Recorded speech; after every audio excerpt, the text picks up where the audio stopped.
ஓசியா 3ஆம் அதிகாரம். பின்பு கர்த்தர் என்னை நோக்கி, அந்நிய தேவர்களை மதித்து திராட்சரசமுள்ள பாத்திரங்களை விரும்புகிறவர்களான இஸ்ரவேல் புத்திரர் பேரில் கர்த்தர் வைத்திருக்கிற அன்புக்கு ஒப்பாக நீ இன்னும் போய் தன் நேசரால் நேசிக்கப்பட்டவளும் விபச்சாரியுமான ஒரு ஸ்திரீயை நேசித்துக்கொள் என்று சொன்னார்.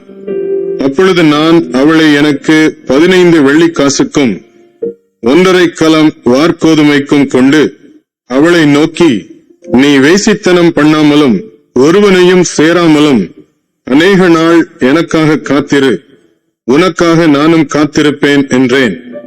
இஸ்ரவேல் புத்திரர் அநேக நாள் ராஜா இல்லாமலும் அதிபதி இல்லாமலும் பலி இல்லாமலும் சிலை இல்லாமலும் ஏபோத் வஸ்திரம் இல்லாமலும் தேராபீம் இல்லாமலும் இருப்பார்கள்.